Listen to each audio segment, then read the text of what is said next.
কক বাৰু কথা নাই, কিন্তু আজি মোৰ প্ৰশ্ন সেই একাংশ কংগ্ৰেছী লৈ তেখেতসকলে যদি নিজৰ ল'ৰা ছোৱালী যদি আছে বা নিজৰ বুকুত হত খাওক যদি আছে, হাত ৰাখি কিনে নিজৰ ল'ৰা ছোৱালীৰ মূৰত হাত ৰাখি কিনে কচম খাই কিনে কওকচোন কংগ্ৰেছে যিখিনি ভুল কাম কৰি থৈ গ'ল আজি 15 বছৰত সেইখিনি কাৰণে আজি আমাৰ সংখ্যালঘুৱে ভুগিবলগীয়া হোৱা নাই বুলি তেখেতসকলে যদি হত খাওক যদি এক বাপৰ পিতা হয় আৰু যদি সঁচাকৈ তেখেতসকলৰ ল'ৰা ছোৱালী যদি কচম খাই কিনে ক'ব পাৰে মই আপোনালোকৰ ভৰি ধুই কিনে পানী খাম, কওক।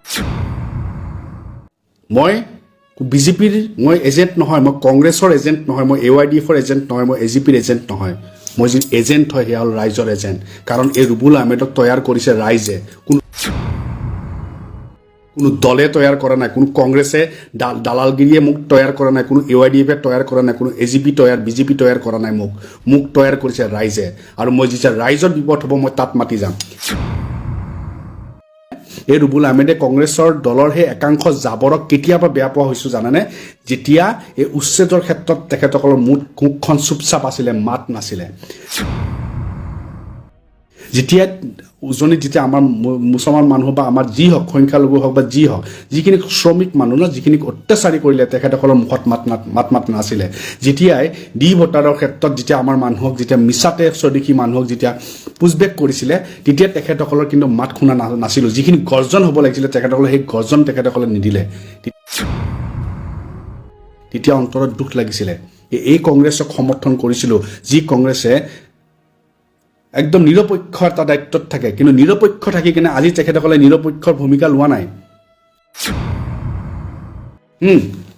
কংগ্ৰেছে চৰকাৰ কৰিব পাৰিব, আমিতো বিচাৰোঁ কংগ্ৰেছ চৰকাৰ কৰাটো, কিন্তু কংগ্ৰেছে চৰকাৰ কৰিবৰ কাৰণে আজি তাৰিখত কিবা কাম কৰিছে? মই কৈ আছোঁ যে কংগ্ৰেছৰ একাংশ জাবৰক যদি সলনি কৰে সেই কংগ্ৰেছ জিলিকি উঠিব, সেই কংগ্ৰেছ শক্তিশালী উঠিব যদি একাংশ জাবৰক চেঞ্জ কৰে। আমাৰ বাপ দাদাই সেই কংগ্ৰেছক ভোটটো দিছিলতো, সেই বাপ দাদাই কংগ্ৰেছক যেতিয়া ভোটটো দিছে বুলি সেই চেণ্টিমেণ্টটো লৈ কিনে আমাৰ অকল সংখ্যালঘু ৰাইজৰ মাজত তেখেতসকলে জনপ্ৰিয় হৈ কিনে সেই ভোটকেইটা লৈ কিনে সিহঁতে ছিটকেইটা আসনকেইটা লৈ আছে।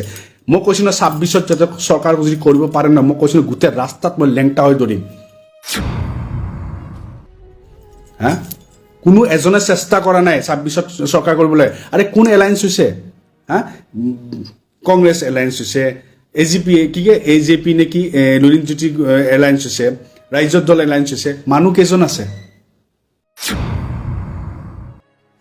এজন বিধায়ক আছে, এজনতো বিধায়কে নাই, কোনো নাই। মানুহ কেইজন আছে?